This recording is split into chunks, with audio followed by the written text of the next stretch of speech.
back to the 2012 North Dakota State Track Meet here in Bismarck. Runners are getting into their marks for the 300-meter hurdles championship race.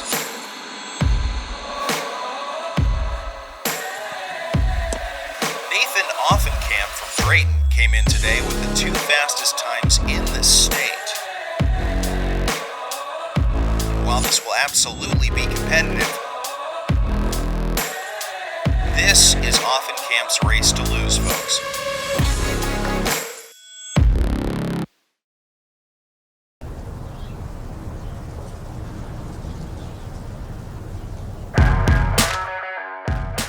It was my junior year, and it's the first outdoor meet of the season. And I'm running the 300-meter hurdles like normal, and gun goes off, I run over the hurdles, I get first place, and they tell me I got a time of 42.02 or 0.04, something like that. And I run over to Coach Thompson, who's helping with the pole vault, and he says, "How'd you do?" And I said, "Well, I got first." He says, "Great. What was your time?" I said, 42.04. He kind of turns his head a little bit and... What? You kidding me? No, 42.04. I was like, yes, that is like so close. Nathan, he didn't realize how close he was to running a state qualifying time. He had just gone out, like always, and ran hard. And it was just a super exciting moment because it was like, wow, he doesn't even know how good he was in that race.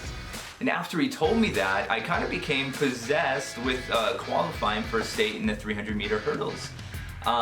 But the next meet comes and I run a 42.54, missing it by that much once again. The next meet, a 42.35. And then actually the next meet I again got a 42.54. So meet after meet, race after race, I was coming so close and I just couldn't get over that last little millisecond that I needed to qualify in the 300-meter hurdles. Track people understand it comes down to a millisecond. It comes down to hundredths of a second. You snap your finger. So he was so close. We were just excited the whole time because every time we ran him, it was like, it's a chance. And he gets so close over and over again to state track. I mean, within tenths of seconds, which is, I mean, like that really. It's unbelievable. And so he's getting so close. And then he gets hurt. I thought that there was a good chance that he could get that down because it was very close to the state qualifying. But if I remember right, that year he got injured, or was injured, and so it was very difficult for him to really exert himself more than normal. So I think that was my thought, is that he might be able to do it, but with the injury, be much more difficult. Nathan got a quad injury that developed into both legs. And that set him back time-wise. He wasn't able to continue that power development as the season progressed to get over that millisecond of a hump. So it kind of stagnated him because he just couldn't bring that power. And in the hurdles, and the triple jump especially, there's so much, you have to snap that lead like that. It's not just, oh, I'm gonna float over it nice. There's a technique, you gotta snap the lead leg down and pull the trail leg through. So it's very physically demanding. And it became very, very painful to extend my legs, which of course with running and especially jumping over hurdles is basically all you're doing. And so it became very painful to run. But I continued on because I didn't want to give up on this, on qualifying. Coach Thompson actually had me sit out a couple meets to try and rehab in time for regionals. At regionals, you didn't have to qualify by time. You could qualify if you came in the top 2 in your event. And so that's what our goal was gonna be. So I sat out, I rehabbed, and regionals came along. I still hurt, I was still in pain. But we ran it anyway. I came in 3rd, so I wound up missing state in the 300-meter hurdles. He did have me run in the 4x4 relay race, and we did place 2nd in that, I believe, and so we went on to state with that. But for me, it wasn't the same. It wasn't my goal. I didn't accomplish my goal, and so I finished that season with a massive chip on my shoulder, because now I had something to prove.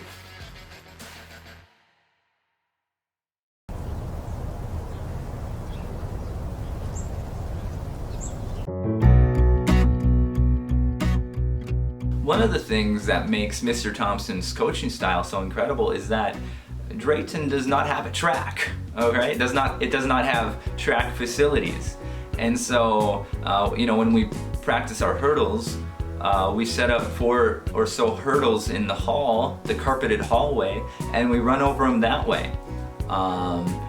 When we practice triple jump or long jump, we put the high jump mat on the floor there, and then we jump off the stage onto the high jump mat as we practice our technique that way. The hurdles, we run in the hallways of carpet, and we can set up 4 hurdles for the 110s and the 100-meter hurdles for the highs. So we never get a chance to run over all 10 of them. And then the 300 hurdles are even more limited because we can only set up the first one. The biggest limitation is the 300s because that's not a straight line. And we can't break it down and work the curve. Teams that have a nice track where the hurdle is set perfectly for each spot, they can work the first 3 hurdles. Or they can start halfway through, they can work the last 3 hurdles. Or they can work in the middle, they can just work the curve. For us, we're pretty much we gotta have our form down and hope that, we're counting in between. Are we going 17? Are we going 19 steps in between? Credit to our young athletes that work hard. They do the small things that lead to the big thing. And that's probably been our key. Our hurdlers spend a lot of time, and they're probably tired of it, but doing the same drill day after day after day. But when we get on the track, go as hard as we can, take advantage of every opportunity when we get to a track to run the 300s, and that's what you have to do when you're limited with facilities. So we don't actually do these events in a real setting until we get to a meet, until we're doing it literally in competition. And so to offset that, Mr. Thompson will employ the use of techniques and drills that teaches our body muscle memory, so that when we get into competition, our minds will remind our bodies what to do in those situations. And it's just an incredible testament to just how good of a coach Thompson is, because all these other coaches, they have their facilities and they have their special setups and all this stuff, but Mr. Thompson doesn't, and so he has to go around and kind of come at it from a different angle. And that's just what's so amazing about it.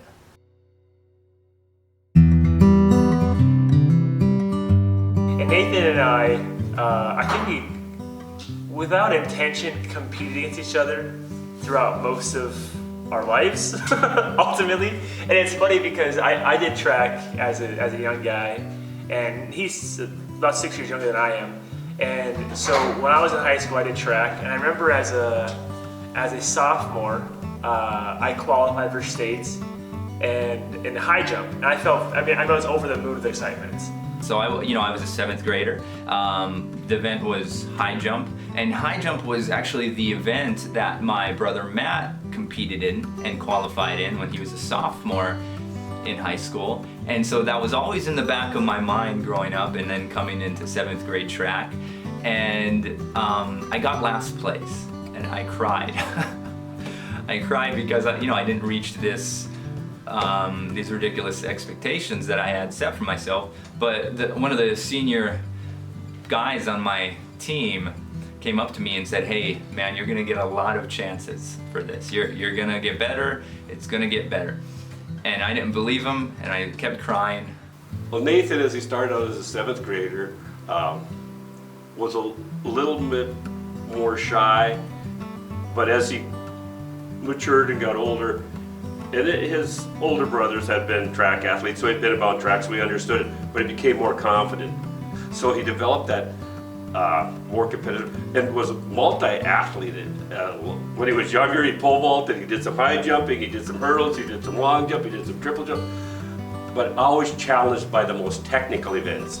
Because of everything that had come before, such as coming so close to qualifying but not hitting that mark, or the injury that I had, or even the things before that, all those things were kind of pushing me forward. And so I felt like I was in a real good position to make a pretty big leap forward here for my senior year, and I was gonna make it happen.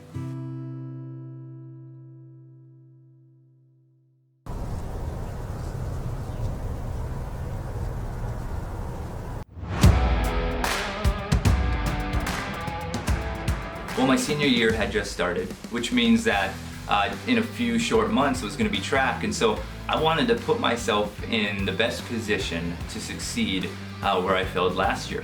And so every single day after school I was in the gym, and Monday, Wednesday, Fridays I'd work lower body to try and avoid a repeat injury, and then Tuesdays and Thursdays I would work upper body. And so I did that every single day until track season started. Nathan, coming into his senior year, had worked out a lot during the off season, and he came back to track in the best shape that we'd seen him in. He had put in all the extra time that it takes to achieve a goal. So our expectations were very high, knowing that he had been so close the year before, and the fact that he came in such good shape, had been working out, trying to take care of any potential injury that may arise. So he was physically stronger, more confident, ready to run and ready to compete. And I know, talking to assistant coach, longtime coach Dave Young and just and I were great buddies.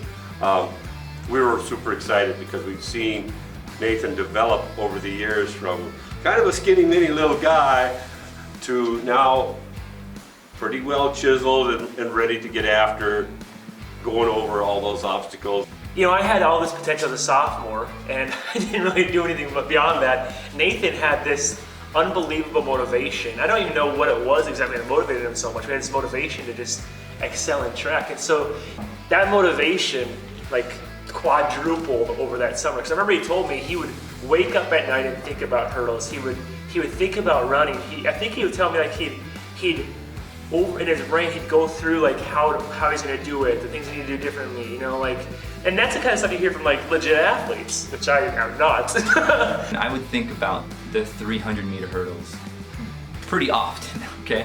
I can't even really explain to you how often I would think about it, you know, it was just kind of always on my mind. I remember one night specifically in October, this would happen many nights and whatnot, but specifically this one night was in October. I was laying in bed, it was late at night, and I was imagining myself running the 300-meter hurdles, and my heart would literally start beating fast as I imagined myself running and jumping over these hurdles, because it was just all I could think about. I wanted another crack at qualifying in the 300-meter hurdles.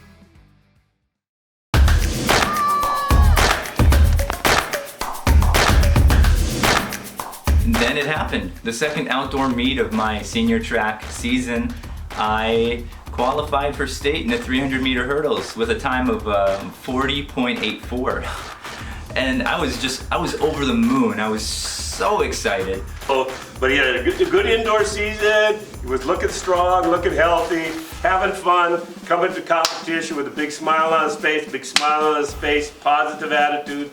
So it was just a great relief to see him get over those hurdles. And this time as a senior, we weren't surprised when he qualified. Like as a junior when he ran the 42.04, it was like, what? You came down that much? Now it's like, you got this. And Nathan went out there and he got it. And then probably an hour later or so in the same meet, I line up for the 110s. The gun goes off, I run over some hurdles, and they say, congratulations, you just ran a state qualifying time. And it wasn't even in the back of my mind to try and qualify in the 110s, but it happened, and I was so shocked that I literally hugged a couple of the competitors there at the end of the track there. I don't know what they thought about that, but looking back, I think that's pretty funny. And then he went out and he shocked us by running state qualifying in the 110s that day. So whatever he'd had for breakfast that day was the breakfast of a champion.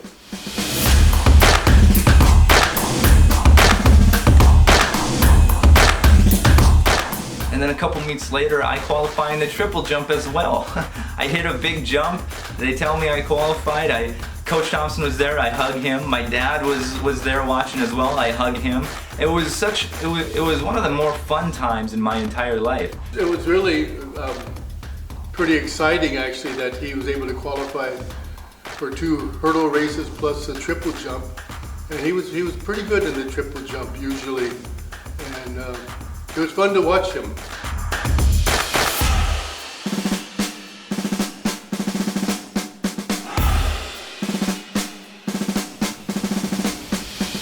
At one point in the year, I had won 9 straight events. I went unbeaten in 3 straight meets. I'd already qualified in 3 events at that point, and so Coach Thompson and I started doing events that I had either never done before or hadn't done for a while, including the 400-meter dash, which he just told me to run as hard as I could, and I did, and I ran it. I got 3rd, and I threw up in a trash can. And then I did the high jump, which is something that I hadn't done for a while, and I got 4th place, which was actually my worst finish since my sophomore year. And then, it was kind of a wet year, and so a lot of our Class B meets would get rained out, and so we'd go to Class A meets, and I beat everybody there too, including one in Devil's Lake. It was fun too. I got to go watch him a couple times. I remember I watched him at a meet in Devil's Lake, North Dakota. And I was living there, and so I found he said track meets. I was like, I'll meet you there, I'll go watch you. So my mom was there and 2 others were there. And first of all, he just killed it at that meet. But at that meet in the triple jump, he broke the track record for triple jump. Devil's Lake had just gotten a new triple jump coach. He'd come up from the south, had moved back to Devil's Lake area, and Nathan was jumping quite well, and the coach talked to one of his athletes, said, just do what that kid does from Drayton. And so later on, the coach came over and talked to me, and he was a longtime track coach down in the south at a big school. And he said, Nathan's form was excellent, well enough done that this coach from way down south recognized a quality jump and form. So he wanted to know how we got it done in a little school.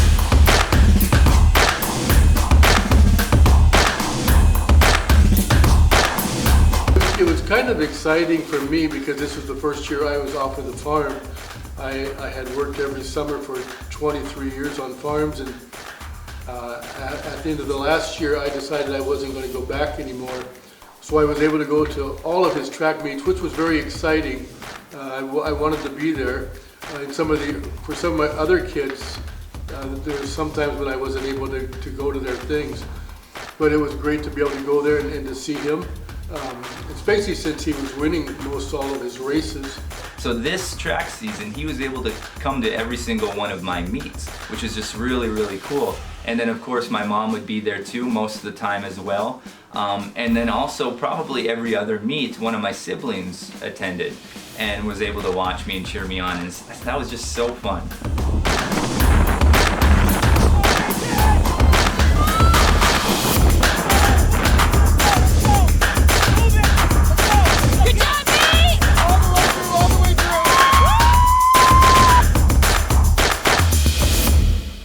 I knew senior year he was doing really well and was setting some track records and winning a lot of races, and so I wanted to see for myself, honestly. I wanted to see what was happening, and so I went to that meet, and I remember walking, I think on the infield of the track before the race, and he was, as I recall, I think I saw him just in warm-ups, and it looked like he was jumping the hurdles more than hurdling them. So I felt like just in terms of winning races and setting track records, I felt like just from my unofficial observation that he could cut time by attacking the hurdles more. And so I remember urging him that don't worry about falling.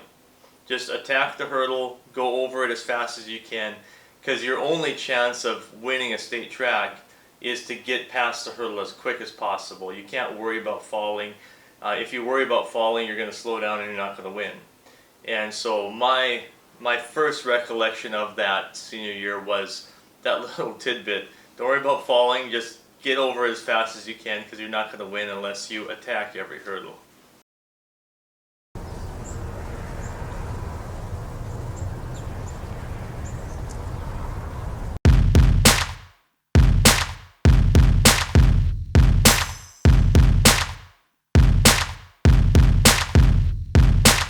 So it's finally state. the moment that I've been waiting for so long, it's finally here, all right? And all I can think about is the threes. All I can think about. Well, we had some expectations, you know, that if everything went perfect, we'd have him on the stand at 3, you know, hopefully 2 for sure. And so we were pretty excited. I had been to the state track for Matthew and I think Nathan the year before, and I remember just how exciting that was. And so it was very, it was kind of exciting just the thought about going out there and knowing that he was going to have a chance at 3 different events. And it was just exciting to think about, to look forward to, really not knowing what was going to happen. So Friday, you know, I run the 110 prelims. I get first in my heat, which means that, you know, I'll be running the finals in the 110s the next day. Okay, great. Well, when's the 300s? The 300 meter prelims come up, okay? I run that, I get first in my heat. Okay, great. So let's get to tomorrow finally, okay? But first, you know, still on that Friday, I have to do the triple jump prelims. I don't make the finals. I don't do well. It's whatever. When's the 300s, right? That's all I can think about. I'm pushing forward to get to those 300 finals. Perfect spot. I mean, he ran a beautiful race in the prelims on Friday. Didn't burn himself out. Was in a good situation. So we knew we were going to have a good lane in the middle of the track out there. And it's a 9-lane track in Bismarck at the bowl. One of the few around, so they take 9 to the finals. So he was in the middle of the pack, so you get the stagger, which you like it, but it's not too tight if you're in the lower lanes. 1, 2, the curve is much tighter. So you want to be in those middle lanes, especially in something like the 300 hurdles or the 400. And it's the finals. This is it. This is like the moment. This is like this picture book story, because Nathan now has gone through all this adversity trying to get in shape, get healed up, return from injury, all those things. He's made state. It's his very last 300-meter hurdle race of his track career in high school, and it turned out to be the last of his life. And it was just unreal. Like, it's like this, all this anticipation, like this is it. Okay, as I'm getting down into my blocks, I think it all comes down to this. It all comes down to this.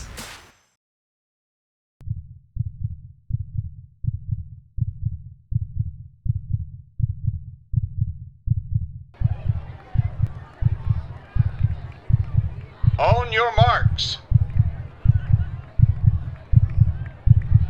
Get set.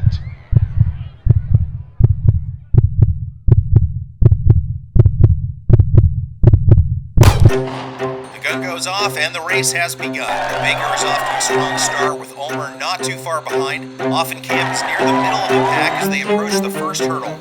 Good start, very consistent starter always. Nathan was like, you could count the steps perfectly almost every time to the first hurdle. You could tell he was looking strong and was going to be competitive, but couldn't really see until he rounded that first corner and the stagger disappeared, really where he was going to be in terms of positioning. Looked comfortable, you know, middle of the pack, coming into the first curve, but making up the stagger. And so we're running, and you know, we're running hard, and I feel good about my speed and my energy levels and whatnot, but I'm still kind of in that stagger a little bit at the 150 mark. And I remember thinking clear as day these exact words: if I'm gonna win this, I need to turn it on right now. It gets to about the middle of the curve, and then it was like a switch kicked in, and Nathan was always a strong finisher, and he just started to eat ground. I mean, you could see almost like, you could feel like the ground was like getting pulled back behind his feet as he was coming off those hurdles and just snapping that lead leg and pulling the trail leg through. And so as they came around the corner and he started to pass runners, you started to get the sense that this could be a special race. When he rounded the last corner, I remember I didn't know if he was going to be able to do it because he was behind, but it seemed like 2 or 3 guys. But he came around in that last stretch. He just kept passing one after the other. Was in front, attacking the hurdles, going for the win. Looked like he was going to be sub 40, running in 39s. by far. And it just struck me like, he's gonna win, he's gonna be the state champ. And There's just no way anybody was going to catch him. So my thought was, he is actually going to win this race. just from a family perspective, it was really cool to think, like all of us kids, all four of us had gone through high school at Drayton, and we had all been involved in sports, but had been average in our accomplishments for sure.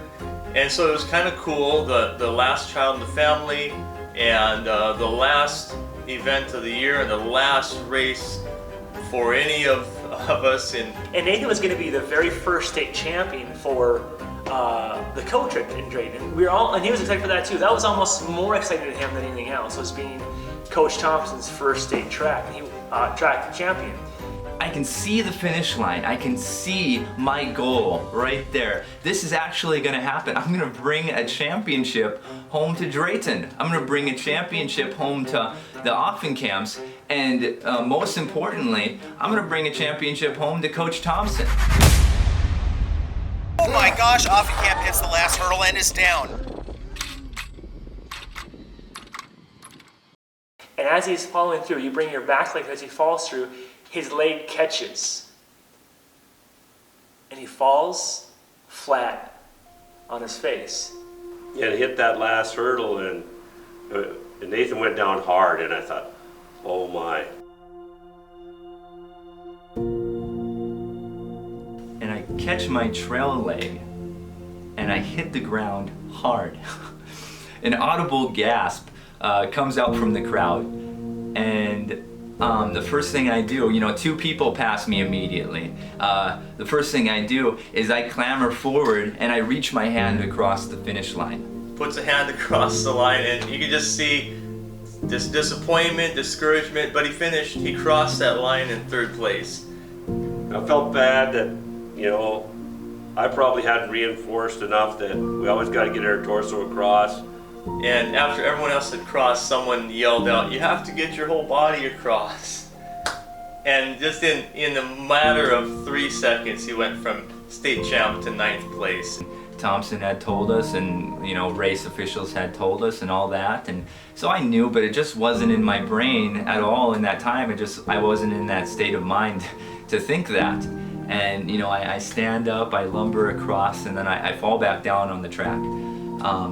And I don't know how long I laid there. I asked my brother later, and he said, "I think you were probably laying there for about 1.5 minutes or so." In terms of sports, it was the most devastating thing, I think, to witness.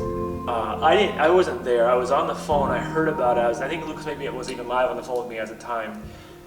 I remember when it happened. Like, honestly, I was devastated. I don't know. I can't even really explain why, but I was devastated that this would happen. It's like, why did this have to happen in the last moment? I remember not just like that, but I was mad. I remember I was in my house in Devil's Lake, and I had a garbage can at the end of my hallway, and I got so mad. I kicked this garbage can literally down the entire length of my hallway, and it shattered. And I remember just being devastated for him and thinking to myself, why? And I thought, what am I going to say to this young man that's given me so much for all these years? It was hard. I was like almost at a loss of words, and thought that, I mean, he's given 110% always, and the last obstacle he hit, but then he got up, and I was just hoping when I saw him that he was going to be okay, because I didn't want the kid to be hurt. As I walked back to the camp, guys who I had met and known throughout the years came up to me and said, "Hey, don't worry about those 300s, man. Don't worry about it. Don't worry about it. You did a good job. You did great." And I, you know, through tears, I said, thank you, you know. But it still hurts. And I could see as he's walking from the finish line, Nathan was well known, you know, not only in the Class B ranks, but also in the Class A ranks, because we competed against a lot of people. And he'd won like the Jarrell's Invitational Grand Forks Class A meets. So he had a lot of kids who looked up to him, respected him, knew the effort they put in. You could see these kids coming up and talking to him. And And then I get back to camp, and I see Mr. Thompson. Nathan comes up there and then start talking to the first thing he,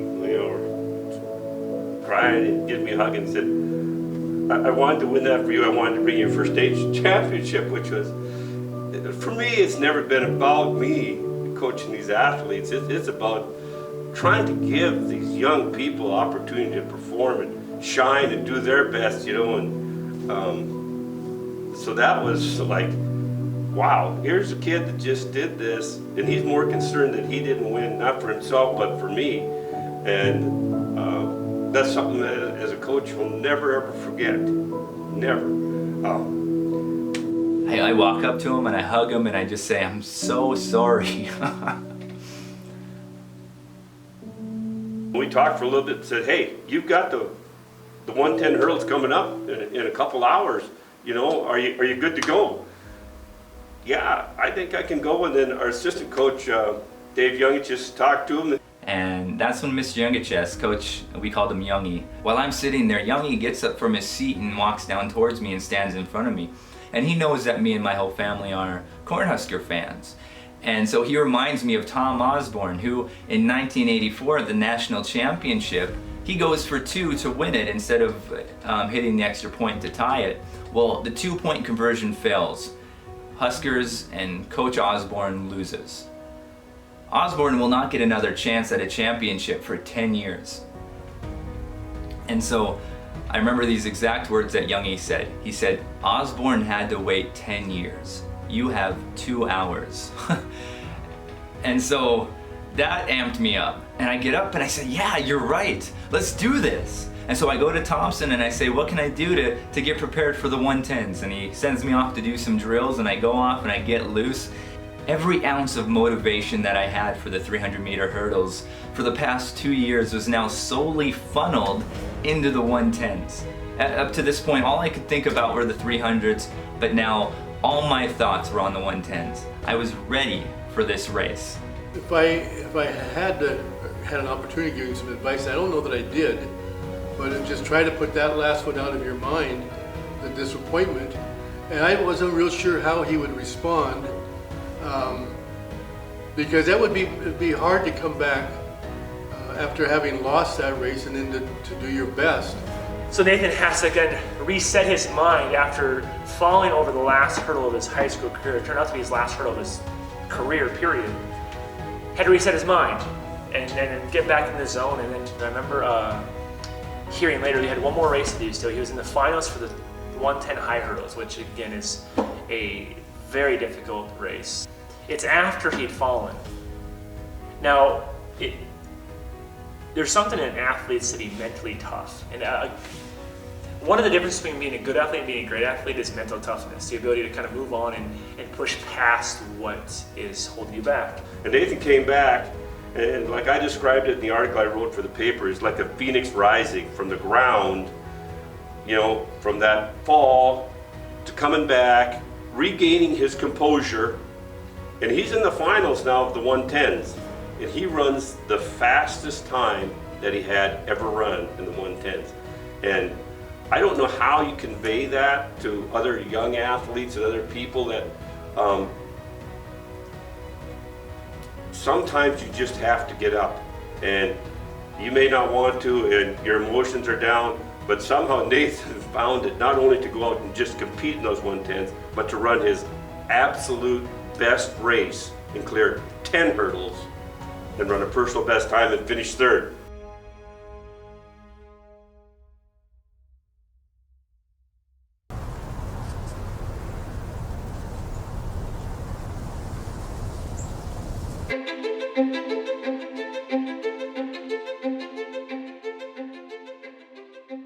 But coming out of the events of that weekend, there was still a question. Why the fall? Why did I fall? Why did that have to happen? In my entire 6-year track career, which includes countless practices and the many meets that I had participated in, I had only ever fallen twice. And both of those times was in practice, over carpet, in my school hallway. And so for me to fall over the last hurdle in the biggest race of my life, that was just too much of a coincidence for me. There had to have been a reason for it. And I like to think about the story of Joseph from the Bible. And there's different points in his life. So Joseph was a great-grandson of Abraham. His dad was Jacob. And so he was favored by his dad, hated by his brothers, sold into Egyptian slavery, falsely accused as an Egyptian slave, ended up going to prison, interpreted the dream of Pharaoh, rose to a position of prominence. So that's his whole story in a few seconds. But if you were to, at some point in Joseph's life, read the story of his life to that point, you would have read it as a failure.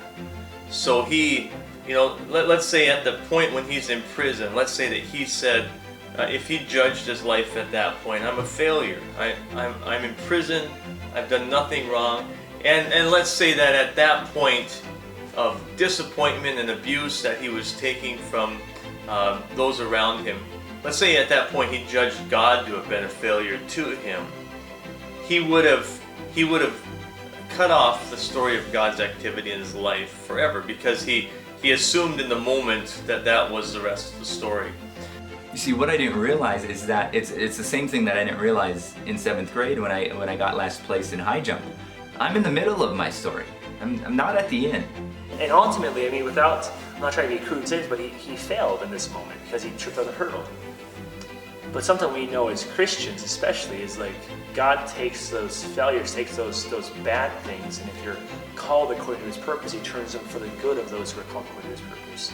Till we close our eyes for the final time, there's chapters of the book yet to be written, so I think in that sense, we take Romans 8:28, that God works all things together for good for those who love him and have been called according to his purpose.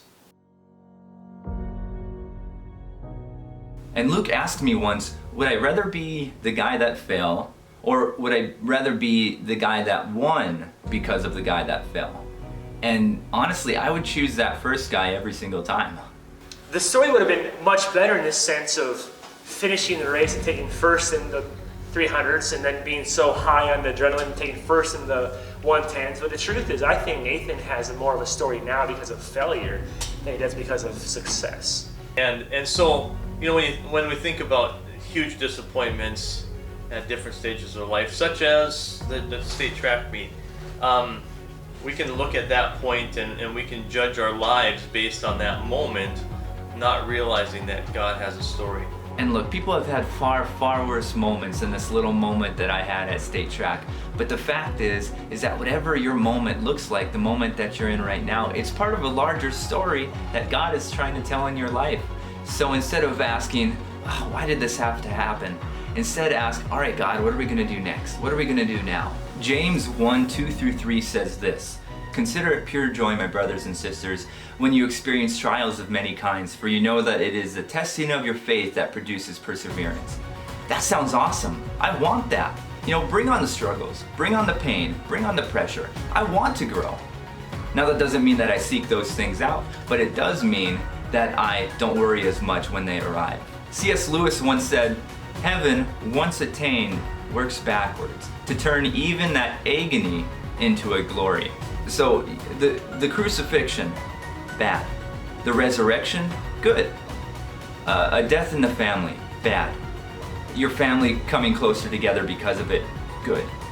Financial struggles, bad. Learning to lean more on God, good. Trials of many kinds, bad. Producing perseverance, good.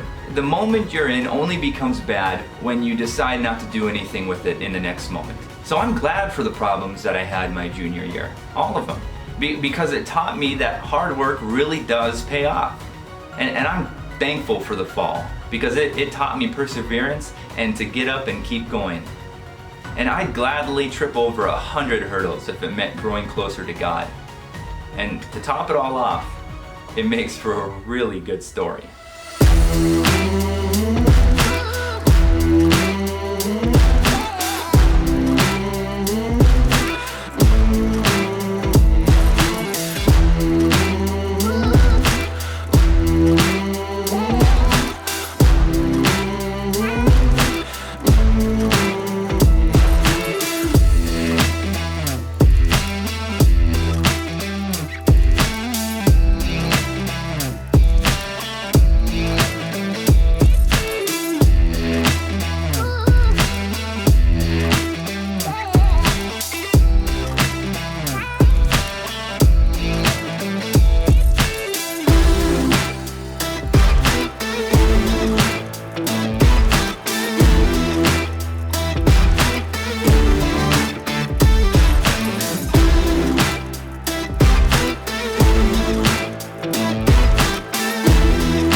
knew someone had hit a hurdle that was in the lead. I feel bad for Nathan. That's tough, and it's unfortunate, because he can't get that back. And I remember trying my best to focus on my lane rather than looking at Nathan, but it was hard not to. We were right next to each other. It all happened in a blink of an eye. Then, the finish line.